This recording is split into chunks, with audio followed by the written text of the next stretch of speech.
Nicolas travaille dans le milieu de la psychiatrie depuis 14 ans. Il est en première ligne face aux patients agités. Restez assise. Je peux pas rester. Essayez de vous reposer un petit peu maintenant. À plus tard, madame. Je vous enlève les lunettes là. L'infirmier doit d'ailleurs aider des collègues confrontés à un patient violent. Au téléphone, il l'appelle à l'aide. Je suis au box 12, là j'arrive.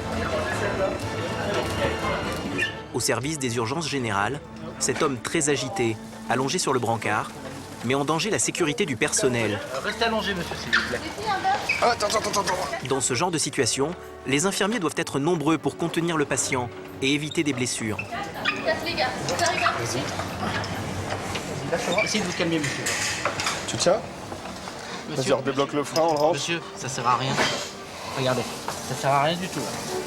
L'homme n'a pas de problème psychiatrique, mais il est fortement alcoolisé et très agressif. Tiens, laisse un peu de place à la tête. Attends, laisse un peu de place à la tête.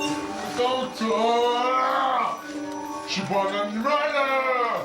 Monsieur, si vous vous agitez, vous allez vous faire mal. Ah bah c'est pas grave. C'est quoi ça, ce bordel là? On est malade. Vive la France. Je suis un terroriste. Bon, m'enfoiré, moi. C'est bon, tu peux lâcher. C'est grave. Le patient restera attaché toute la nuit sur ce brancard, le temps que les effets de l'alcool disparaissent. Vous êtes malade, vous êtes malade. Vous êtes malade. C'est quoi ce boulot là de merde?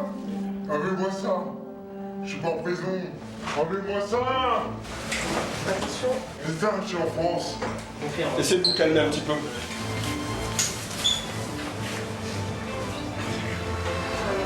C'est pas le cinéma. C'est pas le cinéma ici. Allez, calmez-vous. Cette fois, l'affaire est vite maîtrisée.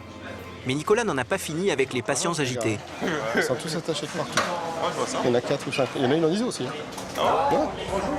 Attendez, on va descendre le brancard. On va descendre déjà, n'ayez pas peur. Une demi-heure plus tard, nouveau problème avec une femme qui souffre de troubles bipolaires. Et après, pousse-toi parce que moi j'ai envie. Je me pousse, il n'y a pas de problème. Allez, venez avec moi. Elle s'appelle Bernadette. Allez, venez. Elle a été retrouvée par la police en train d'errer dans la rue. Asseyez-vous. C'est le bureau de consultation. Oui, je me doutais. En pleine crise, la patiente a menacé le personnel soignant à plusieurs reprises. C'est le docteur Méana qui s'occupe d'elle.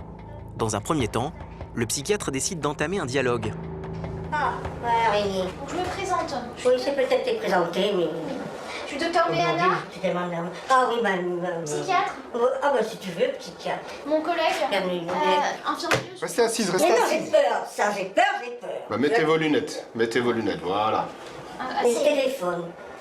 Oh là, On vous a recueilli à domicile. Oui. Parce que on vous a retrouvé. non, because le train est passé, et j'ai couru, mais il s'en va une fois, il s'en va deux fois. Alors, because, tu n'auras qu'à lui dire, moi, j'ai rien fait. Bah, rien. Entre le docteur Méana et sa patiente, l'échange est pour le moment impossible. Nécessairement, je vous explique un peu pourquoi vous êtes. Oh là, m'expliquez plus. On va se calmer, on va se détendre un petit peu. Le psychiatre veut tout de même abattre une dernière carte avant d'utiliser la contention. À l'écart, Nicolas prépare un puissant calmant. Les soignants vont essayer de le faire boire à Bernadette sans utiliser la force.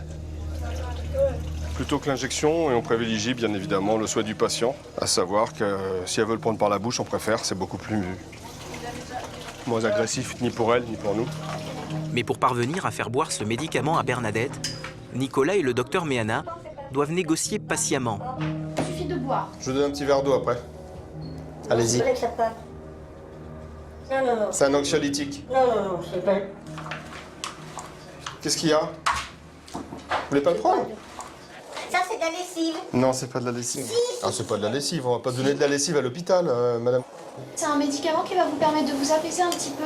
C'est pas du tout de la lessive, on vous veut pas de mal et on essaye de vous aider. Voilà, allez-y, prenez-le, tranquillement. Le docteur Méana a beau multiplier les arguments, Bernadette persiste dans son refus. Ah oui, mais les avions. Pour débloquer la situation, le docteur Fliou est venu prêter main forte à ses collègues. Il décide de durcir le ton. Donc, ça sera l'injection, madame. Donc, on n'a pas le choix. Le docteur cessation. Soit vous prenez le médicament tout de suite, Ah vous oui, buvez. maintenant tout de suite et après vous allez en faire d'autres. Non, C'est pas la peine. non, après vous retournez sur votre brancard, où vous Tu as étiez. privatiser quelqu'un, tu fais la croix et tu termines par là. Madame, Pensez. allez-y. Vous finissez le gobelet, monsieur. Madame. Non, non, Regardez. Oh, il reste une goutte. Il reste ça, on vous laisse tranquille après. Après, je vous réinstalle. Vous me le jurez? Oui, je vous le jure. On vous réinstalle sur le brancard, vous vous reposez un petit peu et quand ça ira mieux, on se revoit. D'accord? Enfin, sur le brancard où vous voulez, en tout cas. D'accord, on fait comme ça? Madame. Tenez. Merci. Ben voilà. Parfait, merci. Allez, Qu'est-ce que vous voulez, vous réinstaller sur votre brancard tranquillement? Vous reposez un petit peu? la patience des soignants finit par payer. Je remets juste la barrière pour pas... Mais la partie n'est pas encore totalement gagnée. Le médicament n'a toujours pas fait effet et Bernadette reste imprévisible. Bon, on vous laisse prendre votre chocolat tranquille, ok? Il est peut-être chaud, attention. Hein. Oui, mais ça ira, on va pas... D'accord. Mais 10 minutes plus tard, Bernadette profite de l'absence des soignants pour prendre la poudre d'escampette.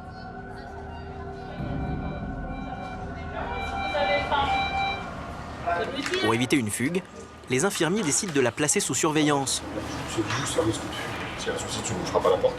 Il n'y a pas de problème. Nicolas ne croit pas si bien dire. Quelques minutes plus tard, l'alerte est donnée. Dans sa chambre, Bernadette est à nouveau en pleine crise. Cette fois, les infirmiers n'ont plus le choix. Ils doivent se résoudre à une contention. Dis donc, les bateaux.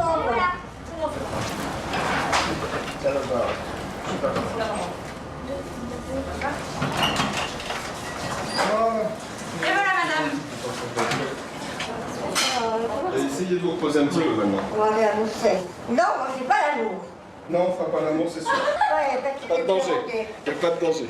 Non, alors. Il n'y a pas de danger, c'est sûr. Elle a recommencé à s'agiter, elle a essayé de nous frapper à plusieurs reprises, donc il fallait la sédater absolument et la contentionner pour sa sécurité surtout et pour la détente.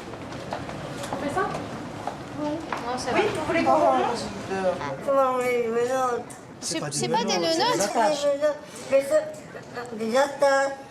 c'est des contentions, c'est pour vous aider à vous calmer un Non, petit c'est pas une peu. contention, je t'assure que... Nicolas est déjà aux prises avec une nouvelle patiente. Je me calmerai pas, je me calmerai quand j'aurai décidé, moi. C'est une femme de 40 ans, bipolaire. Elle s'appelle Karina. Elle a elle aussi été amenée par la police. Quand les forces de l'ordre l'ont arrêtée, elle errait pieds nus, sans papier, dans le métro parisien.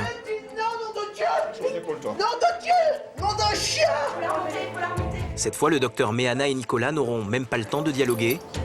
La patiente est trop agitée. On va vous faire une injection.